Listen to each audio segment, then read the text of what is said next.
എന്റെ പൊന്നളിയ കെഞ്ചാൻ പോവല്ലേ.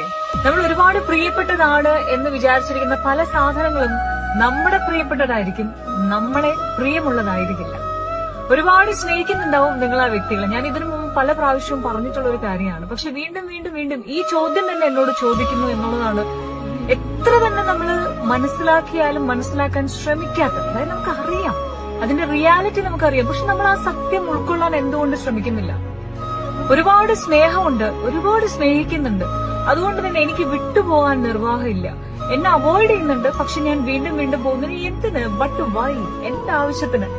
ഒരാള് നമ്മളിൽ നിന്ന് പോകാൻ ശ്രമിച്ചാൽ, അല്ലെങ്കിൽ ഒരു ശ്രമം വാക്കുകൊണ്ടോ പ്രവൃത്തി കൊണ്ടോ നടത്തിയാൽ പിന്നെ തിരിഞ്ഞു നോക്കരുത് ആ ഭാഗത്ത്. ശ്രമമൊക്കെ വീണ്ടും നടത്തണമെന്ന് തോന്നിയാൽ ശരി, എന്തെങ്കിലും ഒരു സ്കോപ്പ് ഉണ്ട്, ചെയ്യാം എന്ന് വിചാരിച്ച് ചെയ്തോ. പക്ഷെ എന്നിട്ടും അവോയ്ഡ് ചെയ്യുന്നതിന്റെ പരമാവധി നിങ്ങളെ അവോയ്ഡ് ചെയ്യുന്നുണ്ടെങ്കിൽ പ്ലീസ് റിക്വസ്റ്റ് ആയിട്ട് പറയാണ്, പോകരുത്. വേറെന്തെങ്കിലും ഉദ്ദേശം ഉണ്ടായിരിക്കും, വേറെ എന്തെങ്കിലും ഉദ്ദേശമുണ്ടായിരിക്കും, ഇഷ്ടമുണ്ടായിരിക്കും, ലക്ഷ്യമുണ്ടായിരിക്കും. അതിന് നിങ്ങളൊരു തടസ്സമായിട്ട് മാറരുത്. ആ ഉദ്ദേശം നിങ്ങളുടെ കണ്ണിലെ കാണിക്കുകയും ചെയ്യും ഒരു ദിവസം. നിങ്ങളിലേക്കുള്ള സ്നേഹമാണെങ്കിൽ അത് എത്ര പുഴകൾ കടന്ന് മലകൾ കടന്ന് ഒഴുകിയാലും തിരിച്ച് നിങ്ങളിലേക്ക് തന്നെ